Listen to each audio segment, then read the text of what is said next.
কল্পনা কৰকচোন এনে এক আন্দোলনৰ কথা যিয়ে 6 বছৰ ধৰি এটা সম্পূৰ্ণ ৰাজ্যক স্থবিৰ কৰি ৰাখিছিল।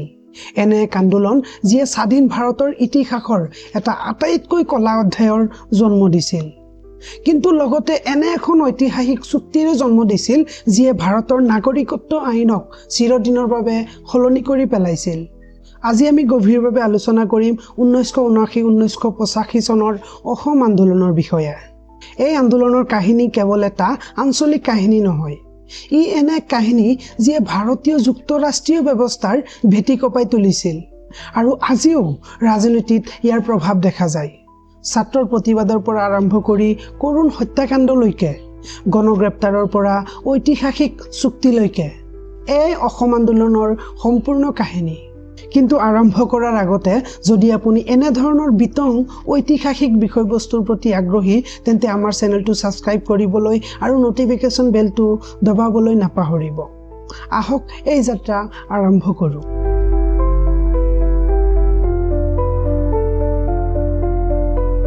ঊনৈছশ 1979 চনত অসম আন্দোলন কিয় আৰম্ভ হৈছিল সেয়া বুজিবলৈ হ'লে আমি ঔপনিৱেশিক কাললৈ ঘূৰি যাব লাগিব। ব্ৰিটিছে কৃষি উৎপাদন আৰু ৰাজহ সংগ্ৰহ বৃদ্ধিৰ বাবে পূৰ্ববংগ অৰ্থাৎ বৰ্তমান বাংলাদেশৰ পৰা অসমলৈ প্ৰব্ৰজনক সক্ৰিয়ভাৱে উৎসাহিত কৰিছিল। এই প্ৰব্ৰজন 1947 চনৰ স্বাধীনতাৰ পিছতো বন্ধ নহ'ল, বৰঞ্চ দুটা মুখ্য ঘটনাৰ পিছত ই আৰু তীব্ৰতৰ হৈ পৰিল। প্ৰথম 1947 চনৰ দেশ বিভাজন। যেতিয়া ব্ৰিটিছ ভাৰত বিভক্ত হ'ল, তেতিয়া হাজাৰ হাজাৰ শৰণাৰ্থী অসমলৈ আহিল, যাৰ ফলত বহু জিলাৰ জনগাঁথনিৰ ভাৰসাম্য সলনি হ'ল। দ্বিতীয় 1971 চনৰ বাংলাদেশৰ মুক্তিযুদ্ধ। 25 মাৰ্চ 1971 চনত পাকিস্তানে পূব পাকিস্তানৰ বিৰুদ্ধে অপাৰেশ্যন চাৰ্চলাইট আৰম্ভ কৰে, যাৰ ফলত বাংলাদেশ মুক্তিযুদ্ধ আৰম্ভ হয়। এই তাৰিখটো পিছলৈ অতি গুৰুত্বপূৰ্ণ হৈ পৰে। অসম চুক্তিত নাগৰিকত্ব নিৰ্ধাৰণৰ বাবে এই তাৰিখটোকে ভিত্তি হিচাপে লোৱা হৈছিল। যুদ্ধৰ ফলত ভাৰতলৈ বৃহৎ সংখ্যক শৰণাৰ্থীৰ সোঁত বয় আৰু অসমে ইয়াৰ এক বৃহৎ বোজা বহন কৰিবলগীয়া হয়। 1970 দশকৰ শেষৰ ফালে বহু অসমীয়া লোকে অনুভৱ কৰিবলৈ ধৰে যে তেওঁলোকৰ সংস্কৃতি, ভাষা আৰু অৰ্থনৈতিক সুযোগ বিপদাপন্ন হৈ পৰিছে। কিন্তু প্ৰতিৰোধৰ সাংগঠনিক ভেটি ইতিমধ্যে স্থাপন হৈছিল। 8 আগষ্ট 1967 চনত আনুষ্ঠানিকভাৱে সদৌ অসম ছাত্ৰ সংস্থা চমুকৈ আছু গঠন কৰা হৈছিল।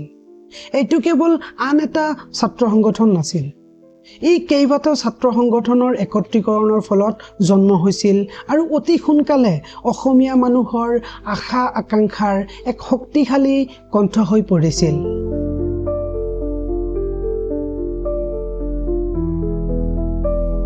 এতিয়া আহোঁ সেই তৎকালীন কাৰণটোলৈ, যি ঘটনাই এক দীৰ্ঘদিনীয়া ক্ষোভক এক পূৰ্ণাংগ আন্দোলনলৈ ৰূপান্তৰিত কৰিছিল। এই সকলোবোৰ আৰম্ভ হৈছিল মঙলদৈৰ এটা উপনিৰ্বাচনৰ পৰা।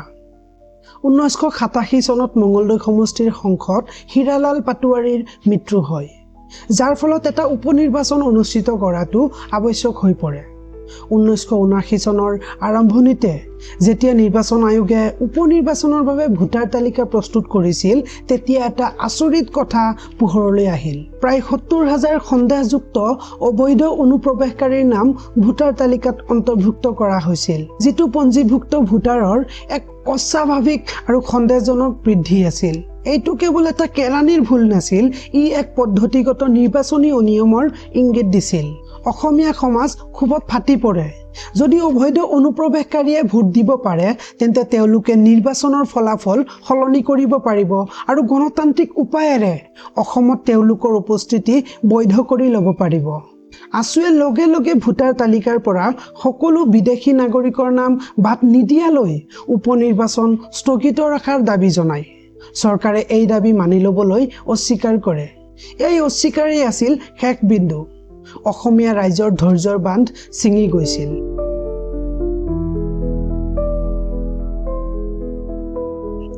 জুন 1979 এই তাৰিখটোৱে অসমক চিৰদিনৰ বাবে সলনি কৰি দিছিল। আছুৱে 3টা স্পষ্ট দাবীৰে 12 ঘণ্টীয়া অসম বন্ধৰ ঘোষণা কৰিছিল।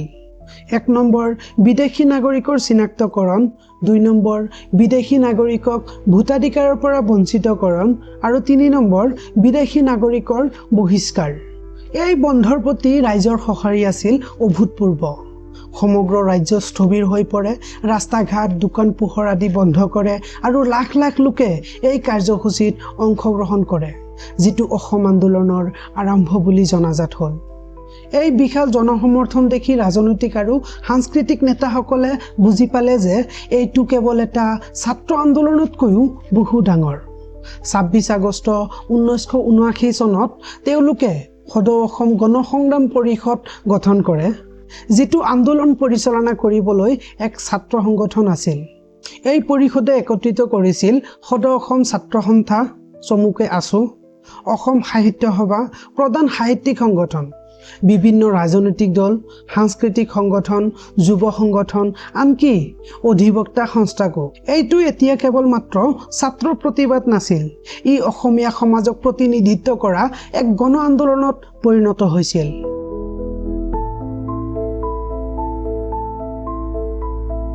নৱেম্বৰ 1979লৈকে চৰকাৰৰ সৈতে আলোচনা বিফল হৈছিল। আন্দোলনে 12 পৰা 17 নৱেম্বৰ 1979 চনলৈকে সত্যাগ্ৰহ কাৰ্যসূচীৰে আন্দোলন তীব্ৰতৰ কৰাৰ সিদ্ধান্ত লৈছিল। তাৰ পাছত যি হ'ল সেয়া ভাৰতীয় ৰাজনৈতিক ইতিহাসত অভূতপূৰ্ব আছিল। কেৱল গুৱাহাটীতে প্ৰায় 7 লাখ আৰু সমগ্ৰ ৰাজ্যত 20 লাখ লোকে স্বেচ্ছাই গ্ৰেপ্তাৰ বৰণ কৰে। এই সংখ্যাটোৰ বিষয়ে ভাবকচোন, এখন ৰাজ্যত 20 লাখ লোকে স্বেচ্ছাই গ্ৰেপ্তাৰ বৰণ কৰিছে। চৰকাৰ সম্পূৰ্ণৰূপে অপ্ৰস্তুত হৈ পৰিছিল। তেওঁলোকে বৃহৎ সংখ্যক গ্ৰেপ্তাৰ হোৱা লোকক ৰাখিবলৈ অস্থায়ী কাৰাগাৰ নিৰ্মাণ কৰিবলগীয়া হৈছিল, আনকি সেইবোৰো অপৰ্যাপ্ত আছিল।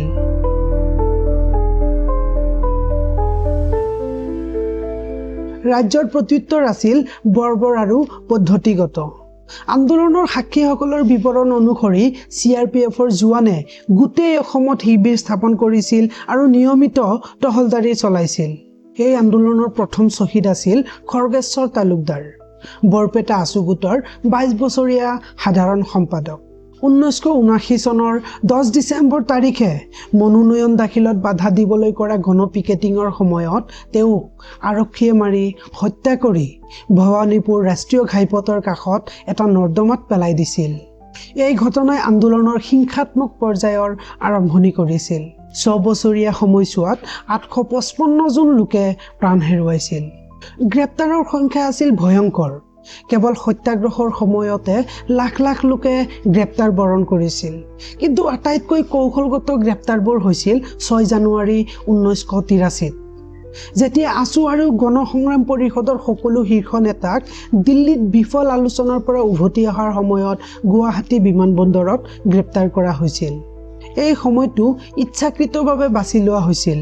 চৰকাৰে এই নেতাসকলক বিতৰ্কিত 1983 চনৰ নিৰ্বাচনৰ বিৰুদ্ধে প্ৰতিবাদ সংগঠিত কৰাত বাধা দিব বিচাৰিছিল।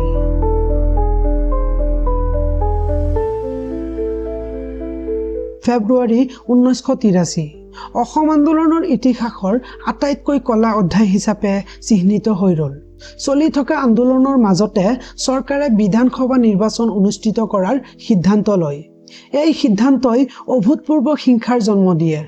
খৈৰাবাৰী দৰং জিলাৰ মঙলদৈৰ পৰা 25 কিলোমিটাৰ উত্তৰে অৱস্থিত এটা বঙালী হিন্দু বসতিস্থল। নিৰ্বাচন ওচৰ চাপি অহাৰ লগে লগে আন্দোলনকাৰীসকলে নিৰ্বাচনৰ বিৰোধিতা কৰে আৰু অনা অসমীয়া সম্প্ৰদায়ক নিৰ্বাচন সমৰ্থক হিচাপে গণ্য কৰে। অনা অসমীয়া গাঁওসমূহলৈ যোগাযোগ বিচ্ছিন্ন কৰি দিয়া হয়। এই বিচ্ছিন্নতাৰ সুযোগ লৈ স্থানীয় অসমীয়া লোকে বঙালী হিন্দু গাঁওসমূহ ঘেৰি ধৰি আক্ৰমণ কৰে। এই হত্যাকাণ্ডত প্ৰায় 100 পৰা 500 জন বঙালী হিন্দু অনুপ্ৰৱেশকাৰীৰ মৃত্যু হয়। গুৰুত্বপূৰ্ণ কথাটো হ'ল এই হত্যাকাণ্ডৰ খবৰ 2 সপ্তাহলৈকে প্ৰকাশ হোৱা নাছিল। কিন্তু আটাইতকৈ ভয়ংকৰ ঘটনাটো এতিয়াও বাকী আছিল। খৈৰাবাৰীৰ 11 দিন পিছত সংঘটিত হৈছিল নেলী হত্যাকাণ্ড, স্বাধীন ভাৰতৰ অন্যতম ভয়ংকৰ গণহত্যা। 18 ফেব্ৰুৱাৰী 1983 চনৰ ৰাতিপুৱা 9 বজাৰ পৰা আবেলি 3 বজালৈকে এই 6 ঘণ্টাৰ ভিতৰত নগাঁও জিলাৰ 14খন গাঁৱত প্ৰায় 2000ৰ পৰা 3000 লোকক হত্যা কৰা হৈছিল। মৃত লোকসকলৰ ভিতৰত বেছি সংখ্যকেই আছিল শিশু আৰু মহিলা। ইয়াৰ পৰৱৰ্তী পৰ্যায়টো সমানে দুখজনক আছিল। আৰক্ষীয়ে 688টা গোচৰ ৰুজু কৰিছিল, কিন্তু 378টা গোচৰ প্ৰমাণৰ অভাৱত বন্ধ কৰি দিয়া হৈছিল। বাকী 310টা গোচৰৰ অভিযোগনামা দাখিল কৰা হৈছিল। যদিও 1985 চনৰ অসম চুক্তিৰ অংশ হিচাপে এই সকলোবোৰ গোচৰ উঠাই লোৱা হৈছিল, এই হত্যাকাণ্ডৰ বাবে এজনো ব্যক্তিক কেতিয়াও শাস্তি দিয়া নহ'ল।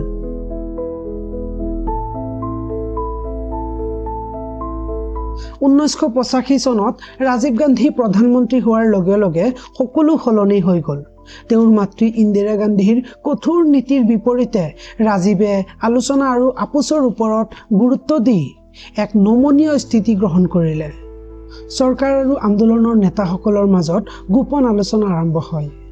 6 বছৰৰ নিৰন্তৰ আন্দোলনৰ পিছত দুয়ো পক্ষই ক্লান্ত হৈ পৰিছিল। আন্দোলনে বিশাল জনসমৰ্থন লাভ কৰিছিল যদিও কেৱল প্ৰতিবাদৰ জৰিয়তে চৰকাৰক দাবী মানিবলৈ বাধ্য কৰিব পৰা নাছিল। আনহাতে চৰকাৰেও বুজি পাইছিল যে আন্দোলনটো এনেই শেষ নহয় আৰু এক ৰাজনৈতিক সমাধানৰ প্ৰয়োজন। 15 আগষ্ট 1985 ভাৰতৰ স্বাধীনতা দিৱসৰ দিনা নতুন দিল্লীত প্ৰধানমন্ত্ৰী ৰাজীৱ গান্ধীৰ উপস্থিতিত অসম চুক্তি স্বাক্ষৰিত হয়। এই বুজাবুজিৰ চুক্তিপত্ৰখনত ভাৰত চৰকাৰ, অসম চৰকাৰ, আছু আৰু গণসংগ্ৰাম পৰিষদৰ মাজত স্বাক্ষৰিত হৈছিল। চুক্তিখনে কেইবাটাও গুৰুত্বপূৰ্ণ কাঠামো স্থাপন কৰিছিল। তাৰে দুটা হ'ল দফা 5 নাগৰিকত্ব আৰু অনুপ্ৰৱেশ। 1 জানুৱাৰী 1966 চনৰ আগতে অহা ব্যক্তিসকলক নাগৰিক হিচাপে নিয়মীয়াকৰণ। 1 জানুৱাৰী 1966 আৰু 24 মাৰ্চ 1971ৰ মাজত অহা সকলক চিনাক্ত কৰি 10 বছৰৰ বাবে ভোটাধিকাৰৰ পৰা বঞ্চিত কৰা। 25 মাৰ্চ 1971ৰ পিছত অহা বিদেশীসকলক চিনাক্ত কৰি ভোটাৰ তালিকাৰ পৰা নাম কাটি বহিষ্কাৰ কৰা। আৰু 2 নম্বৰ আছিল দফা 6 সাংস্কৃতিক সুৰক্ষা। অসমীয়া মানুহৰ সাংস্কৃতিক, সামাজিক, ভাষিক পৰিচয় আৰু ঐতিহ্য ৰক্ষা, সংৰক্ষণ আৰু প্ৰসাৰৰ বাবে সাংবিধানিক, আইনগত আৰু প্ৰশাসনিক সুৰক্ষা ব্যৱস্থা।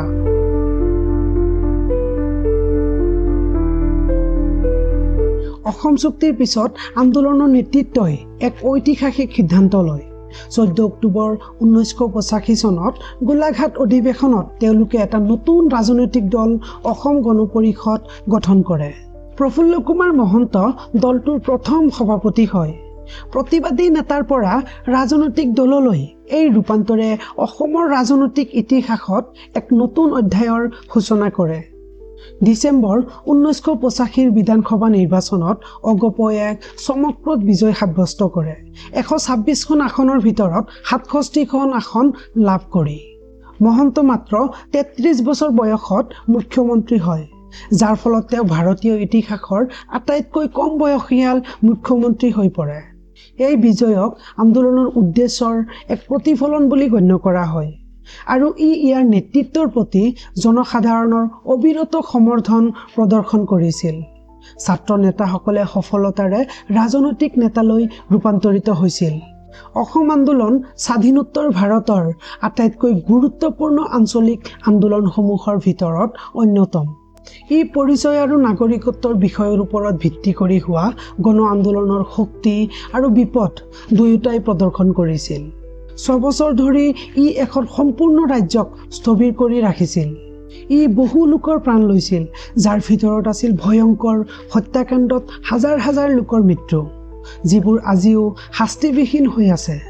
তথাপিও ই এখন ঐতিহাসিক চুক্তিৰ জন্ম দিছিল, যিয়ে ভাৰতৰ নাগৰিকত্ব আইন সলনি কৰিছিল আৰু আঞ্চলিক স্বায়ত্তশাসনৰ বাবে গুৰুত্বপূৰ্ণ পূৰ্ব দৃষ্টান্ত স্থাপন কৰিছিল। আজি আন্দোলনৰ উত্তৰাধিকাৰে নাগৰিকত্ব, অনুপ্ৰৱেশ আৰু সাংস্কৃতিক সংৰক্ষণৰ বিষয়ে হোৱা বিতৰ্কক প্ৰভাৱিত কৰি আছে। 1979 চনত এই আন্দোলন আৰম্ভ কৰা ডেকা ছাত্ৰ নেতাসকলে অসমৰ ৰাজনৈতিক পৰিৱেশ চিৰদিনৰ বাবে সলনি কৰি দিছিল। অসম আন্দোলনৰ কাহিনীয়ে আমাক মনত পেলাই দিয়ে যে ভাৰতৰ দৰে এখন বৈচিত্ৰ্যপূৰ্ণ গণতন্ত্ৰত সংখ্যাগুৰুৰ আশা আকাংক্ষা আৰু সংখ্যালঘুৰ অধিকাৰ, আঞ্চলিক পৰিচয় আৰু ৰাষ্ট্ৰীয় ঐক্যৰ মাজত ভাৰসাম্য এক নিৰন্তৰ প্ৰত্যাহ্বান হৈ থাকিব। ভিডিঅ'টো চাই কেনে পালে তলত কমেণ্টত জনাওক। যদি আপুনি এই বিতং বিশ্লেষণটো সহায়ক বুলি ভাবিছে তেন্তে অনুগ্ৰহ কৰি লাইক কৰক আৰু চেনেলটো ছাবস্ক্ৰাইব কৰক। ধন্যবাদ।